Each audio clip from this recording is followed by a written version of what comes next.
I was just trying to show you the trend of investment by FIS or DIIs. अगर किसी company में we want to see कि उनका investment कैसे increase या decrease हो रहा है, तो I have just selected one bank which is Punjab national bank. तो अगर हम इसका स्टडी करें the shareholding pattern. So this shareholding pattern is the block tile which shows कि किस किस ग्रुप ने और rather than who all have invested in what percentage in the equity shareholding pattern of that company. तो अगर हम देखते हैं यहाँ पे FIIs, तो FIIs का अगर हम स्टडी करते हैं दी शेयर होल्डिंग परसेंटेज कुछ 7-8 क्वार्टर्स की ऑन द रिसेंट ईयर्स, तो अगर हम देखते हैं तो दिसंबर 22 में द परसेंटेज वाज 1.7%. अगेन 23 में it is the same. Then it starts increasing, so 1.71 to 1.82. Then it has went up to 2.65, just close to 60% growth. Then from 2.65 it went to 3.10, and from there 4.82 and then 5.51. तो ये बता रहा है कि the FIIs have started investing more into this bank and they have picked up more quantities into this stock. But अगर आप इसी का ऑल्टरनेटिव देखो तो ऑल्टरनेटिव इज DIIs. तो DIIs investment must have dropped down. तो this is like a general theory or the market perspective is that जब FIIs बेचेंगे तो DIIs खरीदेंगे, DIIs बेचेंगे तो FIIs खरीदेंगे. And this theory is most of the times true also, but it is not 100% correct. तो अगर आप देखोगे तो लाइक DIIs का जो शेयर होल्डिंग है 13.4 to 13.8 and then starts decreasing 13.8, 13.7, 12.3, 10.6. तो DIIs का परसेंटेज शेयर रिड्यूस हो रहा है बट FIIs का परसेंटेज शेयर इंक्रीज हो रहा है. तो यहां से we can not clearly justify कि whether the company is right pick or not for the retail investors. But if we think that the FIIs are picking up the stock with more smartness, with more agility, so we can think of this as a better investment point. But अगर DIIs के perspective से देखा जाए तो it is not a good point. तो ये थोड़े conflicting conclusions पे लेके आते हैं, but this is also a metric to find out the investments. Then this is the cash flow. तो कैश फ्लो के बारे में मैंने ऑलरेडी आपको बता दिया. तो अगर आप देखोगे तो cash flow from operations. So अगर हम कैश फ्लो को स्टडी करें नेट इनकम के साथ, तो if we just study the profit and loss in terms of year wise profit. So अगर हम net profit देखते हैं तो net profit is actually increasing like 2695 to 3908, 3359, 9157. तो earnings तो actually increase हुई है, but क्या cash flow भी increase हुआ है? And if we see cash flow, तो cash flow has not increased. Cash flow is actually decreased from like this number to 20 and it has remained same 22 and 24 में तो cash flow has turned out to be negative. So cash flow turning out negative is a serious concern because we do not want cash flow from operating activities to be going to negative or less than the growth that we see from the net income. तो ये जो CFO का portion है going negative is pointing out serious issues or serious concerns that need to be looked further from the statements, whether this is logical enough या फिर there is some manipulations in the statements. Again, the cash flow from investing activity and the financing activity is also we have seen. अब आप ये सोचोगे कि cash flow from operating तो negative is a bad point, but क्या CFI भी negative होना bad है? तो CFI नेगेटिव होना is actually not bad.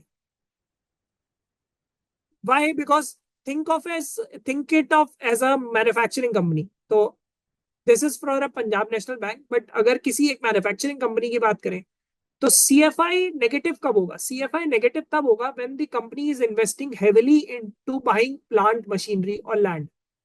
Means company के पास there is a project which is requiring lots of like machineries, or it is requiring a large land to set up a new project, new inventory store or something. तो cash flow from investing negative होना is actually good sign for the company. तो company क्या कर रही है? Company अपना amount अच्छे से इन्वेस्ट कर रही है. Same cash flow from financing. So financing activity का नेगेटिव होना या पॉजिटिव होना, विच वन इज बेटर? तो cash flow from financing activity आपको ये बताती है कि आपने कितना लोन लिया है या आपने कितना पैसा लिया है और आपको कितना पैसा देना है. तो जो आपने लिया है that will be positive for you and that will go as positive number, और जो आपने पैसा देना है वो नंबर जाएगा नेगेटिव, क्योंकि वो आपके अकाउंट से पैसा डेबिट होगा and it will go to the bank or the company who has provided you the loan. तो cash flow from financing activity अगर नेगेटिव है तो which means that the company is paying its debt. Company अपनी debt को कम कर रही है. तो इसका सबसे जो simple and most reliable answer अगर मैं आपको दिखाऊं तो रिलायंस इंडस्ट्रीज. तो रिलायंस इंडस्ट्रीज का अगर हम cash flow from financing study करें over the last years, so cash flow from financing of the Reliance Industries. So see, during the time frame of March 20 and March 21, the cash flow for financing activity is actually was higher. Means the company was taking good number of loan and the company के पास बहुत सारा access loan company ने लिया या company ने बहुत amount में finances लिए. इधर इन टर्म्स ऑफ इक्विटी भी हो सकता है या लोन भी हो सकता है. बट अगर यही चीज आप मार्च 22 में देखो तो कंपनी का जो CFF है दैट रिमेन जस्ट 17,289. तो यहां से कंपनी ने यहां पे मूव किया. तो कंपनी ने अपनी जो डेट्स हैं they have paid off good number of debts and they have reduced their cash flow from financing to this. And 24 में तो ये नेगेटिव हो गया. तो which means that the company has repaid its debt. Means company ने जो loan लिए थे वो तो दिए ही दिए, और उसके अलावा जो एक्स्ट्रा लोन भी थे उनके पास वो उन्होंने दे हैव पेड अर्ली. सो जो उनका टाइम पीरियड था for the loan maturity they have paid early and they have become a debt free as claimed by the company. तो किसी भी कंपनी का CFF नेगेटिव होना इज वेरी गुड. किसी भी कंपनी का CFI होना negative is also very good. But CFO का पॉजिटिव होना is the most important thing and which can be seen here in the Reliance industries. तो for from right from March 2013 if you say so, पिछले 7 साल का cash flow from operating activities is positive for this company. तो ये कभी भी negative नहीं हुआ है. Then this is the balance sheet and the profit and loss. So Vivek, do you want to add more or shall we close? मतलब कुछ example जैसे कि अगर आपको FII DII दोनों ही शेयर होल्डिंग बढ़ा रहे हैं ऐसे स्टॉक्स देखना तो एक बार आप एस्कॉर्ट्स देख सकते हो. आई थिंक रीसेंट क्वार्टर में तो बढ़ा है बट ओवरऑल मुझे पता नहीं कि लास्ट 2-3 साल में कैसे इंक्रीज हुआ है. बट वो हम डिस्कस कर रहे थे ना कि दोनों FII DII होल्डिंग्स बढ़ाए ऐसा कोई शेयर. तो आप देखोगे दिसंबर 2023 मतलब 24 और जून 24, मार्च 24 और जून 24 में both have increase the share March 24 to June 24. तो FII DII दोनों ने ही परचेज किया. तो ये आपका क्वेश्चन ये होना चाहिए from where they have purchased. तो किसी की तो शेयर होल्डिंग कम होगी. तो if you see the public तो पब्लिक शेयर होल्डिंग हैज हाँ रिड्यूस्ड. तो इसलिए वो शेयर प्राइस यूजुअली जब पब्लिक शेयर होल्डिंग कम होता है तो शेयर प्राइस को एक बूस्ट मिलता है. तो because the shareholding has moved from distributed hands to concentrated hands. So that is why the price increases when the public shareholding decreases. तो ये एक ऑप्शन है, but see if the share holding has increase, I mean this is just like point of interest to find out how the shareholders are showing interest in any company. It is just not the only point to pick up any stock. अगर हमें FIIs दिखे बढ़ता हुआ तो हम just उसको randomly buy कर लें. This should not be the throwaway from this shareholding pattern study. Kaustav, you want to add something? आप बताओ कुछ.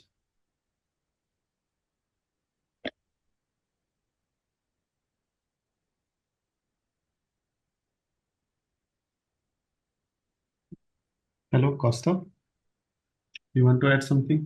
कुछ ऐड करना चाहते हो आप? नहीं नहीं, ठीक है। मुझे सिर्फ इतना बोलना है ना कि थोड़ा सा जो बैंक्स का एनालिसिस होता है ना, हाँ वो थोड़ा डिफरेंट होता है। डिफरेंट होगी. हाँ, बैंक्स के अंदर आप कैश फ्लो फ्रॉम ऑपरेशंस नहीं देखना चाहिए, एंड इवन पी रेशो भी नहीं देखना चाहिए उसमें। उसमें सिर्फ पीबी रेशो मैटर करता है, बिकॉज उनका जो भी इनकम है, that are That from is the interest income. Assets, advances है। Right, right, right, right. इसलिए उसमें सिर्फ पीबी रेशो इज इम्पोर्टेंट। हाँ, उसमें बाकी पीवी ग्रेट रेशियो यार, इम्पोर्टेंट. बाकी एकदम बढ़िया बता रहे हो। ग्रेट। ठीक है Kaustubh. Thanks Kaustav. Okay, thank you, we can close.